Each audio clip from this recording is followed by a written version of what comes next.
Bueno, entonces excedente de energía. Ahora les voy a contar una cosa que es interesante lo que les voy a contar respecto a esto. Hasta ahora les dije, bueno, energía, el excedente se guarda en forma de grasa, pero ahora yo digo lo siguiente. ¿Qué pasa con... Ah, no, me veo yo ahí. Esperen que me pongo yo. A ver si aparezco. El excedente de energía se puede transformar en energía. ¿Qué opinan ustedes? Tengo un excedente de energía. ¿Está bien? Y digo, ¿más aparte de almacenar como grasa con la energía que nos sobra? Degradamos la grasa y hacemos los glúcidos y hacemos glucólisis, o cuando degradamos algún aminoácido, convertimos, bueno, el aceite ese es un proceso que se produce, puede pasar, y el ciclo de Krebs ha reducido unas proteínas que se llaman citocromos, y los citocromos, el oxígeno. ¿No? ¿Está bien? Y como último aceptor de los electrones está Sí, sí. bueno, está el agua resultante por el ADP. Bien. Ahora, los excedentes de energía, si la cadena respiratoria que fabrica energía para que la respiratoria es decir, ¿qué pasa? Eso final, que es la formación del ATP, yo acá lo dibujo de esta manera, o lo escribo de esta manera.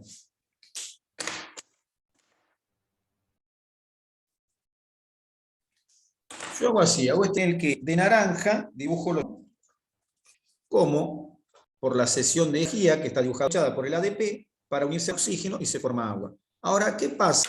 Desacoplo este proceso de esta manera.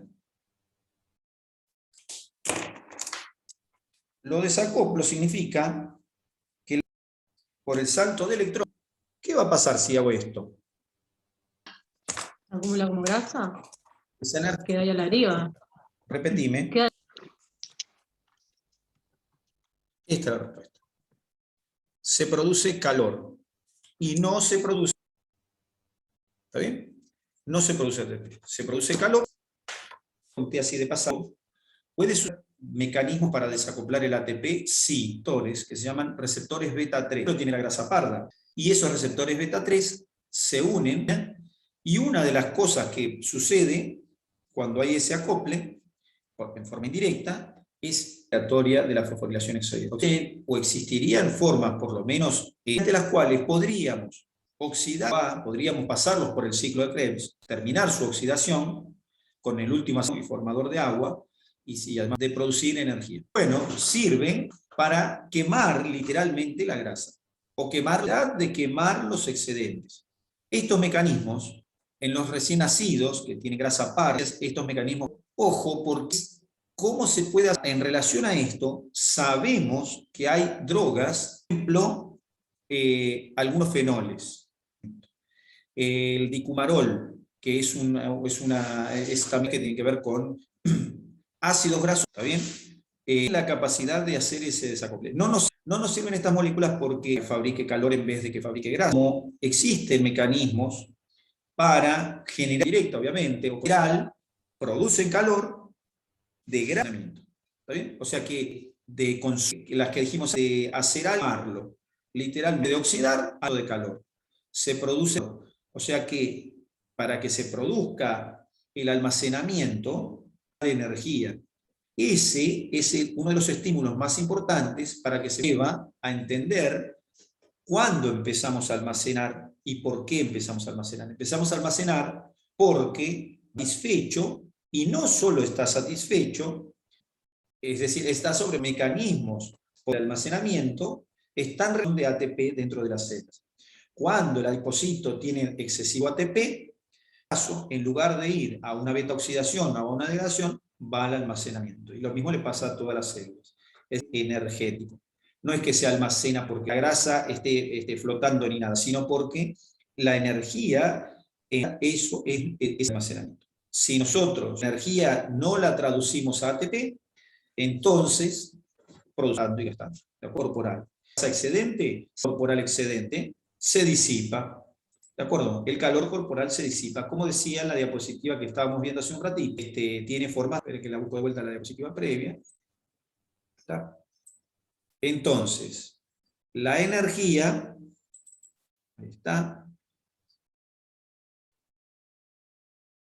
produce calor. O también puede haber calor, es decir, de los trabajos de la célula, fosforilación.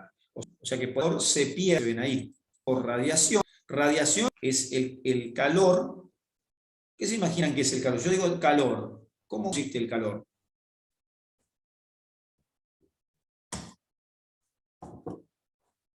Ni idea. Bueno, aumenta la temperatura corporal. Calor, desde el punto el calor no es más que el calor. ¿Está bien?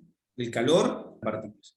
Y el movimiento viene aparejado con movimientos en choque de partículas, eso es el calor. ¿Está bien? Y el calor estén más separados. Por eso, por ejemplo, en el ambiente, cuando hace calor, hay en el aire de menor cantidad de moléculas, o sea que durante las épocas las partículas se están chocando y alejándose, trae aparejado que hay menor cantidad de tierra, es menor. O sea que la presión, de acuerdo de la atmósfera, está dependiendo. ¿Qué genera el calor en la Tierra? Genera el calor es el calor.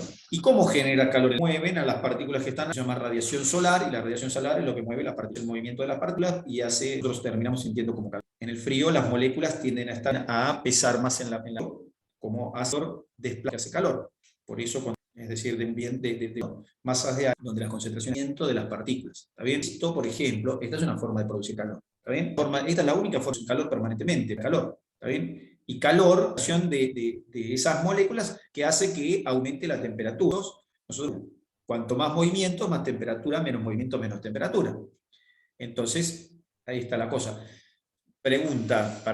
Una pregunta es, si yo estoy en la Antártida, ¿cierto? Y estoy a una temperatura grado, estoy en la Antártida, menos 23 grados, ¿está bien? Mi pregunta es, hay un pedazo de, bueno, lo que sea, estoy en el medio ahí en el medio del hielo, y hace un frío de loco, y mi pregunta es, ¿el hielo que está ahí produce calor? Miren qué pregunta les hago. Y si se mueve, si hay movimiento, tiene que producir calor. Claro. Si hay movimiento, o sea, ustedes me podrían decir, escúchame, infeliz, si produce calor, me dirían a mí, escúchame, si produce calor, ¿para qué meter los cubitos adentro del agua para enfriarla? Bueno, un momento. Sí, puede ser que ese movimiento entre las partículas, incluso las subatómicas, siempre que haya movimiento, eso siempre va a producir lo que llamamos calor, porque eso es calor. Y como los átomos que forman el agua del hielo no están, las partículas subatómicas siguen moviéndose, entonces siempre hay producción de calor. Nosotros no lo podemos percibir, por supuesto, porque nosotros percibimos con nuestros aparatos de percepción, que son sensores en nuestra piel, y que sensan algunas cosas en los rangos, pero eso no quiere decir que no haya producción de calor. Si viniera un tipo del planeta Verdugues, un verdugiano, por ejemplo, por llamarle, el tipo vendría y tocaría el hielo, por ejemplo, toca el hielo, el tipo percibe con sus sensores un movimiento de menor escala, pero el movimiento está. Por eso se supone que el cero absoluto es teórico. ¿Se entiende? Se supone que el cero absoluto es teórico, ¿está bien? Porque el lugar donde las partículas subatómicas no se estén moviendo. ¿Está bien? Hoy en día hay experiencias en las que se supone que se llega al cero absoluto, pero bueno, yo de física hasta ahí llego y no sé cómo se hacen esas experiencias. Pero desde siempre, esto son cosas nuevas, es teórico porque no podemos detener los electrones en su movimiento alrededor del núcleo, no podemos detener el movimiento de los fermiones que forman un núcleo, no podemos, ¿se entiende? De los neutrones, de los protones, es decir, no podemos detener eso, entonces por eso se supone que el cero absoluto no, es una cosa teórica. ¿Está bien? Hoy en día, también digo, hay teorías que hablan más allá de eso, que se entiende el concepto que el calor no es más que movimiento de partículas. Y en nuestro cuerpo se mueven partículas permanentemente. Ahora pregunto, nuestro cuerpo produce calor, ¿no es cierto? Mi cuerpo produce calor en este momento, sí, produce calor en este momento. Ahora me muero, ¿está bien? Acá mismo estoy hablando, me agarro un infarto ahora, pum, me caigo redondo, y caí ahí muerto. Pasa un rato, media hora, una hora, varias horas pasan, ¿no es cierto? Y mi cuerpo queda ahí tendido, ustedes no llaman a nadie, dicen, uy, se murió este, listo, colguemos, colguemos y huyamos. Bueno, fenómeno. Y yo quedo acá tirado, pasa la noche, y mañana, ¿no? En esta habitación que estoy ahora, y abre la puerta y dice, ay, mirá, ahí, míralo a Héctor, se tiró a dormir. Ah, no, no está dormido, está muerto. ¿Y cómo está? A ver, tocale, a ver, uy, qué frío que está. Mi pregunta es, yo vivo, estoy produciendo calor, y cuando me muero, ¿produzco calor?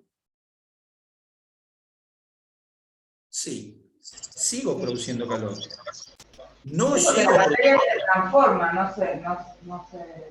Las reacciones químicas siempre va a haber reacciones químicas, y además siempre va a haber movimiento de los átomos que me están componiendo. Ahora, ese calor va a ser evidenciable con un termómetro que me pongo abajo el brazo ahora. No, no va a poder ser evidenciable con eso. Es decir, el termómetro va a marcar la misma temperatura que marque en el ambiente. Bueno, depende, pero generalmente va a ser así. Va a marcar la temperatura que marca en el ambiente, porque mi cuerpo va a tomar la temperatura del ambiente, ni más ni menos que eso. ¿Se entiende? Va a ir tomándola no de un segundo al otro, sino de forma paulatina a lo largo de las horas. A la misma temperatura. Ojo, miento, yo dije hasta la temperatura ambiente. No van a llegar a la temperatura ambiente en realidad, porque siempre va a haber reacciones químicas en mi organismo que en el ambiente no están existiendo. En el ambiente va a haber movimientos de los átomos, pero en mi cuerpo va a haber movimientos de los átomos más reacciones químicas. ¿Está bien? Y de hecho eso es comprobable cuando uno fabrica, por ejemplo, con materia orgánica, fabrica compost. ¿Vieron cuando uno hace compost? ¿Alguna vez escucharon lo que es el compost? Claro. El compost, claro, es meter materia orgánica con tierra. Uno pone tierra y materia orgánica, la airea, lo riega, y eso se transforma en tierra, todo, en una tierra rica en materia orgánica. Ahora, durante ese proceso, uno dice, yo metí el gato muerto, que es materia orgánica.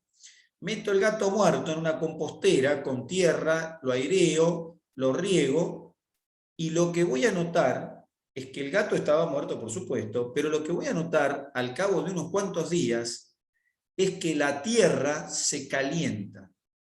La tierra se calienta, puede llegar a tomar una temperatura de 50, 60, 70 grados. ¿Y por qué se calienta? Porque adentro de la tierra hay bacterias que están con sus reacciones químicas generando ese calor. O sea que el gato se murió, no produce la temperatura corporal, sin embargo, descomponiéndose, puede generarse procesos que aumentan la temperatura y que se perciben como temperatura más elevada de la que tenía el gato cuando se murió, por supuesto. Siempre y cuando uno lo ponga de la forma adecuada, en la tierra adecuada, porque si no puede que los procesos sean otros. Esos son procesos de descomposición que no son los mismos que los procesos de putrefacción, que por ahí no levantan esas temperaturas. Pero quiero decir con esto que la temperatura no es más que eso: movimiento de partículas, movimiento de iones, de partículas subatómicas, movimiento de moléculas. Eso es la temperatura. Como nuestro cuerpo tiene una permanente reactividad, entonces siempre tiene producción de calor y pérdida de calor. En las películas, te iba a decir otra cosa, pero hasta en las películas lo ven, así que directamente el soldado Pirules, y el soldado Pirules que tiene que salvar no sé, a su general que está metido adentro de una casa. Entonces va el soldado Pirules con otros soldados y le apuntan con un aparato a la casa y ven adentro cómo las siluetitas se mueven, ¿no es cierto? ¿Por qué? Porque hay aparatos que captan el calor corporal, la irradiación del calor corporal que se puede captar perfectamente, y entonces se capta ese calor corporal. O sea que el calor corporal es evidente que lo fabricamos. ¿Está bien? Fabrica nuestro cuerpo una temperatura mayor que el ambiente, ¿sí? Y ese calor se disipa. ¿A dónde se disipa? A lo que esté al lado nuestro.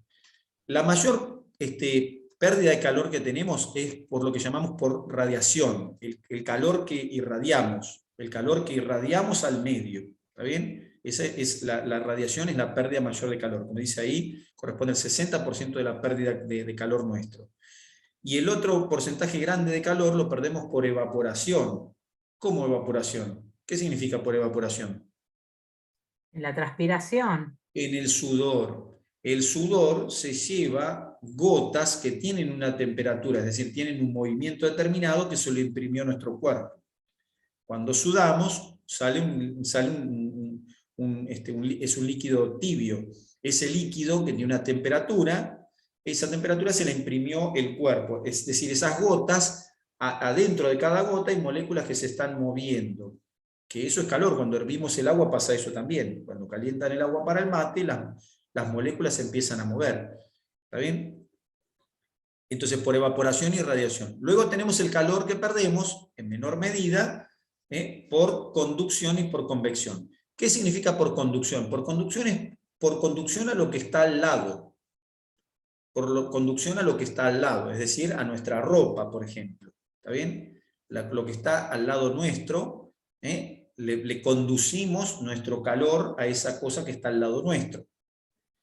Y la última forma de pérdida de calor es al ambiente, pero fíjense esto. Yo estoy en una habitación en este momento que está calefaccionada. En este momento la habitación está levemente calefaccionada y afuera hay una temperatura más baja que adentro de la habitación. Por ende, la habitación, las paredes de la habitación, la ventana de la habitación, están irradiando calor hacia afuera, aunque esté todo cerrado. Lo que está acá está irradiando calor hacia afuera, por radiación. No es mi radiación, es la radiación de la habitación donde estoy. La habitación donde estoy genera una radiación de calor hacia afuera de ella. ¿Está bien? Esa radiación de calor produce una disminución de la temperatura en la habitación. Y esa disminución de la temperatura obliga a mi cuerpo a tener que fabricar más calor para disiparlo en el ambiente. Ese calor que se pierde así en cadena se llama calor pérdida por convección. Si bien se pierde al ambiente, pero porque hay otra región que está enfriando ese ambiente. ¿Está bien? O sea, se está generando como una cadena. Esas son las formas en que perdemos en última instancia el calor. Que, repito, siempre se pierde y se moviliza calor. Siempre hay movimiento. Y uno dice, pero ¿cómo? Afuera hace frío y yo no siento que salga calor de la habitación donde vos estás ahora. Yo estoy acá en un jardín y de la habitación no sale nada, yo no siento que salga nada. Por supuesto que no lo tiene uno que sentir, porque nuestros sensores no permiten eso, pero está saliendo calor por las ventanas, aunque estén cerradas, por las paredes, están irradiando calor que lo están sacando del ambiente donde estoy yo. ¿Está bien? Entonces, esa irradiación a través de un tercero eso es la convección. Entonces, perdemos calor por radiación, por conducción, por convección, por evaporación. O sea que gastamos energía para hacer reacciones químicas, a su vez esas reacciones químicas producen calor, que por un lado también es una forma de pérdida de energía, y ese calor lo perdemos al ambiente. Si no lo perdiéramos al ambiente, entonces nuestra temperatura aumentaría. ¿De acuerdo? Aumentaría cada vez más en forma indefinida, no sé hasta cuándo aumentaría. Hasta que se equipare con el calor que están produciendo las reacciones químicas, pero lo más probable es que las reacciones químicas cesen antes de que lleguemos a un calor extremo. Porque las reacciones químicas no van a cesar las reacciones químicas, van a cambiar, van a virar. Es decir, van a virar a otras reacciones químicas que produzcan menos calor. Y entonces nos vamos a terminar muriendo, porque las reacciones químicas tienen una temperatura determinada para funcionar. Entonces, ahí tenemos como el calor se va al ambiente, nosotros perdemos el calor. Esa es una forma de perder entonces también energía. Quiere decir que si nosotros estamos en un ambiente más frío, nuestra pérdida por calor va a ser más importante y eso va a obligar a nuestro cuerpo a trabajar más. ¿Por qué? Porque hay que mantener la temperatura corporal. Es decir, vamos a tener un mayor consumo energético, ¿sí? O una necesidad mayor energética cuando hace frío. ¿Está bien? Se nos va a generar una mayor necesidad energética cuando hace frío. Si nosotros no modificamos eso, nuestro metabolismo basal no va a alcanzar para mantener el calor que necesitamos. ¿Está bien? Entonces ahí tenemos que o hacer trabajo muscular, ¿está bien? O hacemos trabajo muscular, o podemos ingerir mayor cantidad de calorías para que, para obligar sería a nuestra maquinaria a trabajar un poco más en cantidad. Es decir, le doy a la maquinaria más carbón para que trabaje y queme un poco más. Bien, entonces... Perdón, profesor. Esta pérdida de calor que tiene estos porcentajes, en la evaporación supongo que puede cambiar perfectamente en base a la temperatura que haya en el ambiente, en la conducción y en la convección. Con respecto a la radiación, ¿sí? Eso es basal, esto es lo mínimo, o sea, estos números son en un estado basal. Sí, esos números son basales, porque está variando. Varían constantemente, pero igualmente pueden variar en forma proporcional. Porque vos fíjate que cuando vos tengas más evaporación, porque estás corriendo más, también estás radiando más. Claro. Por supuesto que si lo estás haciendo en un ambiente frío, tu conducción va a ser una y tu convección va a ser otra. Si, ¿se entiende lo que digo? O sea, se puede modificar. Sí. Pero por supuesto, acá el porcentaje es para tener una noción de qué es la forma en que perdemos más. Pero por supuesto, estas cosas se modifican de acuerdo, lógicamente, al ambiente, de acuerdo al metabolismo basal o al metabolismo que estemos utilizando, que a su vez dependerá de nuestro estado hormonal, de nuestra edad, sexo, etc. Claro, estos son valores basales, ¿sí? Pero son para tener una noción de cómo se pierde el calor en el organismo. ¿De acuerdo? Esto es lo que perdemos habitualmente. Bien.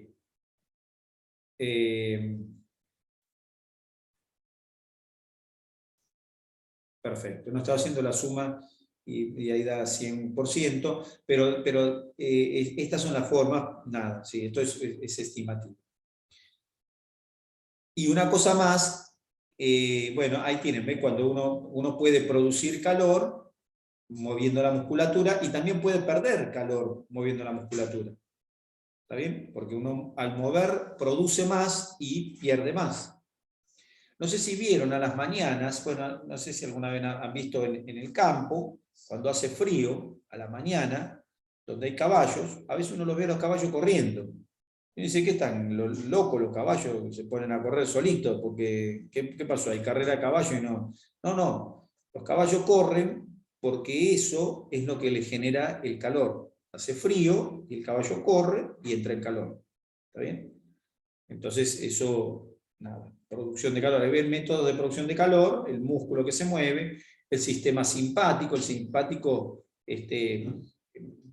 produce por un lado vasoconstricción, ¿no es cierto? Y la vasoconstricción que produce,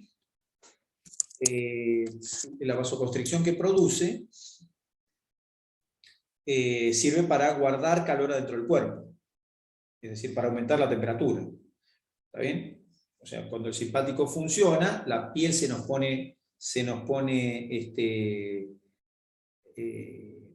nos cambia de color porque resulta que, perdón, sí, digo bien, cuando tenemos que guardar calor dentro del cuerpo, la piel se nos pone más blanca porque hay vasoconstricción en la piel. ¿Para qué? Para evitar la pérdida por la piel. La piel es el lugar por donde perdemos mayormente. Ahí ven, radiación, conducción, convección, evaporación, toda la piel. Como es la zona expuesta, es por la que perdemos mayor cantidad de calor. Entonces, la vasoconstricción de los vasos de la piel mantiene más el calor del cuerpo. ¿Está bien? el estímulo del simpático, el simpático